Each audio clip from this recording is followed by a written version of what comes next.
Imagine this. It's 3 in the morning. Your phone buzzes. You jolt up, heart hammering, and grab it, half expecting bad news. Maybe it's your mom. Maybe work. But nope. A stranger's voice fills the silence. Hey, man, you still got the chickens? You blink, groggy. The what? Click. They hang up. Before you can even put the phone down, it rings again. Different voice this time. Hi, is this the free motorcycle guy? Now you're wide awake, staring at your glowing screen like it's cursed. Your numbers everywhere. Somehow, your life just got real public. And behind that nightmare, a woman with a broken heart and a terrifyingly creative mind for revenge. If you've ever been betrayed, disrespected, or wished karma had a fast-forward button, this one's for you. Smash that like button, get comfy, and let's dive into one of the most brilliantly cruel, perfectly executed revenge stories ever told. Because sometimes karma doesn't knock. It just rings. This story takes place in Springfield, Missouri, sometime in the mid-2010s, back when Craigslist was still the wild west of the internet. Our storyteller, Matt, wasn't looking for drama. He was just a chill backyard hobbyist, like gardening, tinkering, raising a few hens. One night, he was scrolling through Craigslist half asleep when one post caught his eye. 45 free laying hens, healthy, ready to go. Take a few or take all. Moving for work. Call anytime. Perfect age. Perfect breed. Perfect too good to be true deal. He dialed instantly. The phone rang once. Twice. Then someone answered.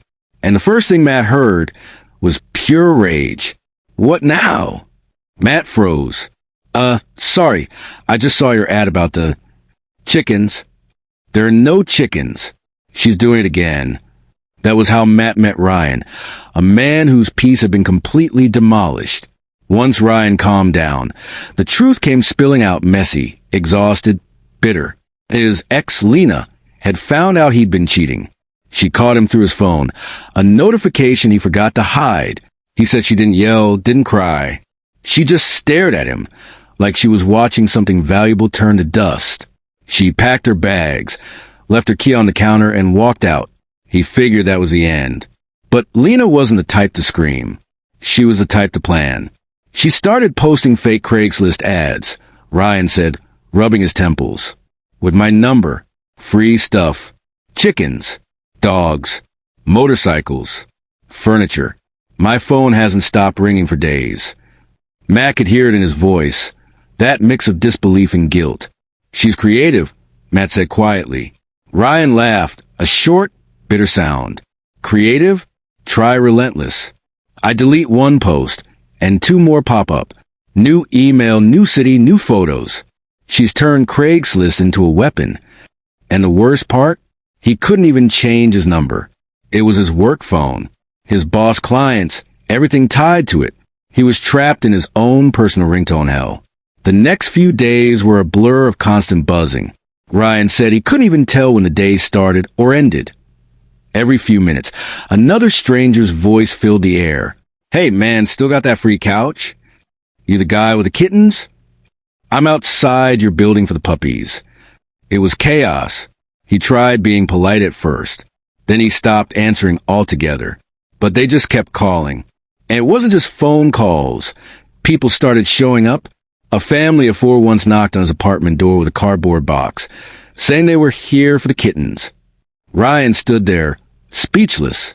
The mom frowned. You're seriously going to waste people's time like this? She stormed off before he could even explain. That night, he sat in the dark, staring at his phone glowing on the counter. It buzzed again.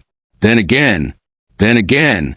He said it sounded like the heartbeat of karma itself. At work, it got worse. During a team meeting, his phone buzzed nonstop. At first, people laughed it off. Yo, Ryan's Craigslist empire's booming. But soon, the jokes turned into frustration. His boss called him into the office. Ryan, I don't know what's going on, but it's getting disruptive. Fix it. But how do you fix karma when you built it yourself? Then came the day. The company's annual regional call. The big one. Top brass, executives, all on camera. Ryan made sure his phone was silenced, set face down, notifications off. He just wanted one peaceful hour. But a few minutes in, the phone started vibrating. He ignored it, then it buzzed again, and again, until suddenly it rang out loud. Everyone stopped talking. His boss's voice cut through the silence. "Ryan, you want to get that?" He sighed, already knowing it wouldn't matter if he didn't. He picked up, "Hello?" And the voice that came through sounded way too cheerful. "Hi, I'm calling about the puppies." The room froze. Ryan wanted to sink through the floor. His boss just rubbed his forehead, muttering something about professionalism. When the call ended, Ryan sat there, numb. He'd hit rock bottom, and karma was still digging. That night, he called Matt again. He didn't sound angry anymore. He just sounded tired. "I can't even be mad," he said. "I did this. And she's good. She's so good." And then it stopped. No new posts. No calls. No more chaos. Just silence. Ryan said the quiet felt wrong. Almost eerie.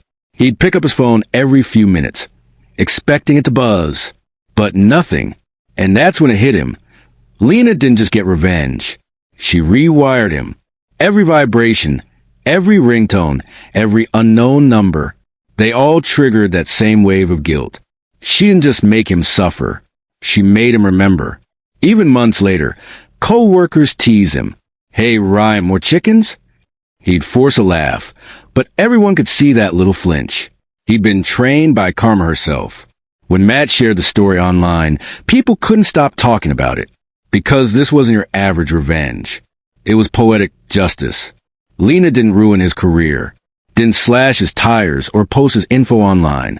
She simply gave him the noise he'd earned, the chaos he'd created in someone else's heart. She didn't destroy his life, Matt wrote. She just made him live in the noise he created. And honestly, that's the perfect summary of karma. No explosions, no screaming matches, just 1,000 tiny reminders that peace isn't something you get to keep when you break someone who gave it to you. And maybe that's what makes this story so powerful. It's not about pain, it's about balance. Lena didn't just take revenge. She taught a lesson. She didn't need fire or fury. All she needed was Wi-Fi, a broken heart, and one very unlucky phone number. If that revenge made you grin, or made you silently clap inside, smash that like button and tell me in the comments, what's the most creative or satisfying revenge you've ever seen? And if you believe karma always finds a way, subscribe for more stories like this. Because remember, you can delete a post, you can block a number, but you can't block karma. Sometimes all it takes to destroy someone's peace is one little click.